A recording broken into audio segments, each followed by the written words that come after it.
जय श्री कृष्ण दोस्तों, मैं मीनू झा दिव्य ज्ञान मंदिर में आप सबका स्वागत करती हूँ। 19 तारीख से गुप्त नवरात्रि शुरू हो रही है, जिसमें 10 महाविद्याओं की पूजा की जाती है। तो जो भी साधक ऐसे में साधना करना चाहते हैं, किसी भी मंत्र की सिद्धि चाहते हैं, किसी तरह की स्पेशल सिद्धि उनको चाहिए, तो वो ये पूजा कर सकते हैं। तो ये शुरू हो रही है, माँ की गुप्त नवरात्रि स्टार्ट हो रही है 19 तारीख से और 19 जनवरी से शुरू हो रही है। तो शुभ मुहूर्त 7:13 से लेके 10:49 का है। इस समय में आप कलश स्थापित कर सकते हैं, और अगर बाई चांस आपका कलश स्थापना इस टाइम नहीं हो पाया तो आप 12:15 से लेके 12:58 जो कि अभिजीत मुहूर्त में आप कलश स्थापना कर सकते हैं। कलश में रखने के लिए आपको चाहिए, अगर आप माँ काली की पूजा कर रहे हैं, माँ काली की आराधना करेंगे, तो आपको काले कौड़ी डालने हैं, 2 सुपारी डालनी है, 2 इलायची डालनी है, 2 लौंग डालनी है। अगर आप माँ लक्ष्मी की कृपा भी चाहते हैं तो आपको 2 पीली कौड़ी डालनी होगी उसमें।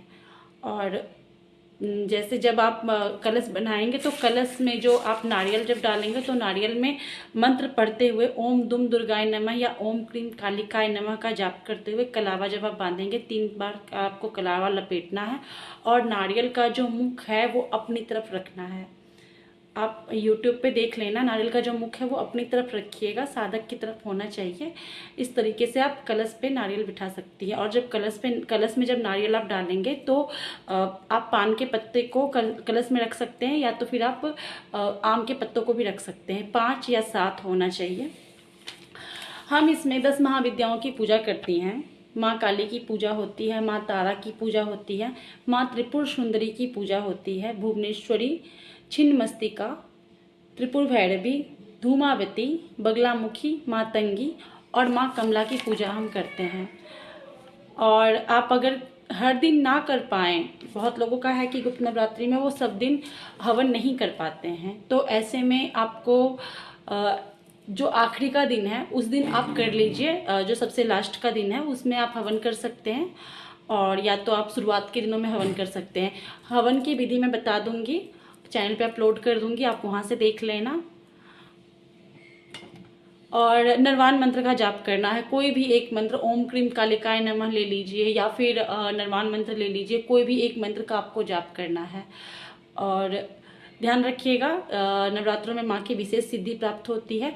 ब्रह्मचर्य का पालन करिएगा, क्योंकि माँ की कोई भी शक्ति आपसे मिलने आ सकती है। क्योंकि जैसे साधक शुरू करता है, जैसे ही साधक ये उपासना ये साधना शुरू करता है, तो माँ की एनर्जी उनसे मिलने आती है। ब्रह्मचर्य का पालन पूरा करना है। हो सके तो अपनी बिस्तर किसी ऐसे रूम में बनाएं जहाँ पे नॉर्मल लोगों का आना जाना ना हो। जितना हो सके लोगों से कम बात करें, और अपनी ऊर्जा को जितना हो सके बचा के रखें, और पॉजिटिव लोगों की एनर्जी में रहें। कुछ चीज़ों का आपको इन चीज़ों का ध्यान रखना है। अगर आप व्रत नहीं रख सकते हैं तो फिर आप कोई एक मंत्र का जाप भी कर सकते हैं, और कलश बिठाना भी जरूरी नहीं है। बहुत लोगों को कलश नहीं बिठाना होता, वो कहते हैं हमें कलश स्थापित नहीं करना, हम ऐसे ही माँ की सेवा करना चाहते हैं, तो आप वो भी कर सकते हैं। बिना कलश बिठाए भी आप माँ की आराधना कर सकते हैं किसी भी मंत्र का। अगर आपके पास लाल चंदन की माला है तो आप उस पर ओम दुम दुर्गाय नमः या ओम क्रीम कालिकाय नमः का जाप कर सकते हैं। माता की कथा आपको चैनल पे मिल जाएगी, जो हमारा यूट्यूब चैनल है दिव्य ज्ञान मंदिर पे आपको माता की कथा मिल जाएगी, उससे जुड़े रहिएगा। माता आप सबके घर में खुशियां भर दे और नेगेटिव एनर्जी से आप सबको प्रोटेक्ट रखे। जय माता दी।